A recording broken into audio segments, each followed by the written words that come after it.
So just over a week ago, OpenAI's hardware lead made a post on X revealing that OpenAI is hiring a team to begin developing its own robots once again. And as you'll see from the job descriptions in just a second, these are going to be general-purpose humanoid robots. In the post, Caitlin mentioned 3 new job listings: an EE sensing engineer, a robotics mechanical design engineer, and a TPM manager. Caitlin also mentions that OpenAI is looking for a very broad range of robotics experience. And when we take a look at the job descriptions in detail, we can start to see what OpenAI has in plan. For example, here it says that they will focus on general-purpose, adaptive, and versatile robots that can operate with human-like intelligence in dynamic, real-world settings. OpenAI also plans to create new sensors and computational elements for its robotics, which will be powered by AI models that the company develops internally. The job listing hints again at a humanoid robot with limbs, stating that candidates must have experience designing actuators, motors, gearing, and limbs. Now, if you've done a bit of research yourself, you'll know that OpenAI actually already had an existing robotics department up until way back in 2021, but they chose to disband it in order to focus more on ChatGPT, which at the time had yet to be released to the world. And as of recently, we changed the focus at OpenAI, and I disbanded the robotics team. Oh, wow. Yeah. Why did you do that? So the reasoning is that there's like a few pieces. So it turns out that we can make a gigantic progress whenever we have access to data.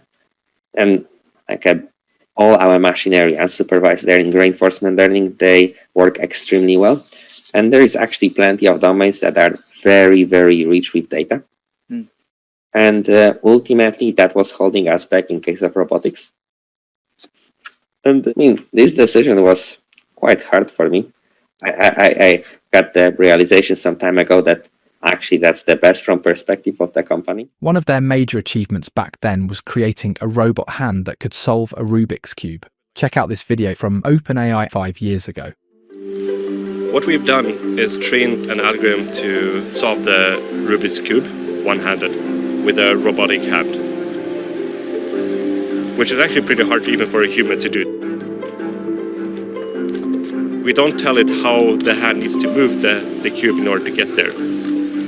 The particular friction that's on the fingers, how easy it is to turn the faces on the cube, what the gravity, what the weight of the cube is, all of these things, it needs to learn by itself. The interesting thing is that kind of standard techniques in robotics haven't been able to scale to that complexity that we see in a robotic hand. Humans have evolved to be able to manipulate and operate our hands. So there's a huge amount of learning that's happened through evolution to get us to this point as a species. And the robot has to learn all of this from scratch.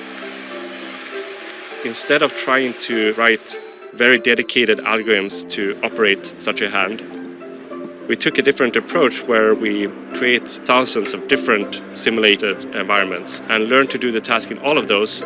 And hopefully a robotic hand will be able to do it in the real world as well. This means like thousands of years of experience that this neural network has had in simulation. Every time the algorithm has gotten good at the task, we make the task harder. That's really crucial because it needs exposure to really complicated environments in order to eventually be robust to the real world. You put a rubber glove on the hand and it can still carry out the task. This ability to generalize to new environments feels like a very core piece of intelligence. It really changes the way we think about training general-purpose robots. Moving from thinking too much about the actual algorithms and start thinking about how do we create complex enough worlds where they can learn.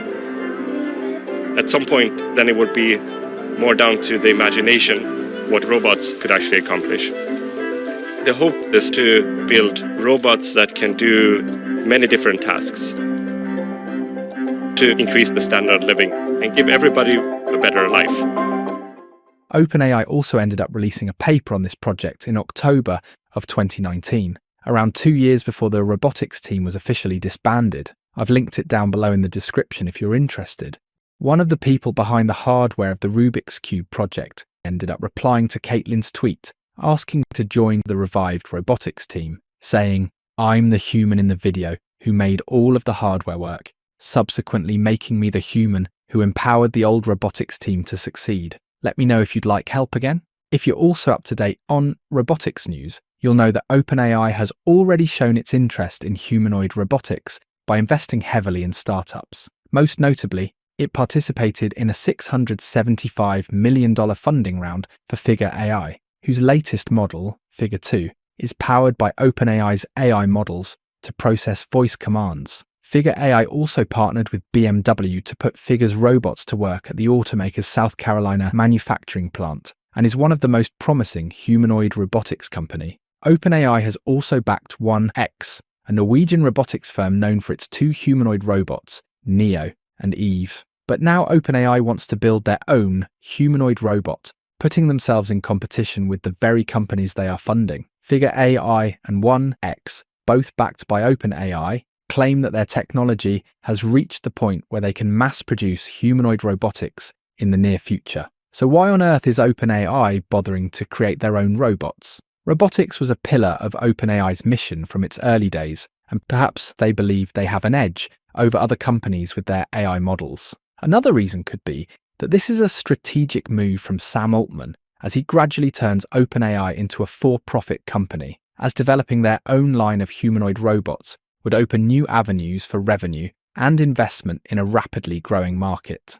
But robots aren't the only hardware project OpenAI is actively working on. Ex-Apple product designer Johnny Ive confirmed last year that he is collaborating with OpenAI on a new device, and OpenAI is said to be designing their own custom chip for running its AI models. Not everyone is too excited with OpenAI's decision to return to robotics. There were a lot of skeptical comments on Caitlin's tweet, with one saying that OpenAI will most certainly not be successful in humanoid robotics and hardware, as he cheekily attaches images of Tesla's Optimus bot, suggesting that it is far more promising. Another person replied saying that they don't trust anything Sam Altman says, and once again more people believe Elon will succeed over OpenAI with the Optimus bot. Here's another comment, suspecting that the company is simply too late to the humanoid robotics game and will only dilute the market. People are skeptic, but the fact remains that OpenAI isn't starting from scratch. Their past robotics team shows they can deliver cutting-edge innovation when it comes to combining AI with hardware.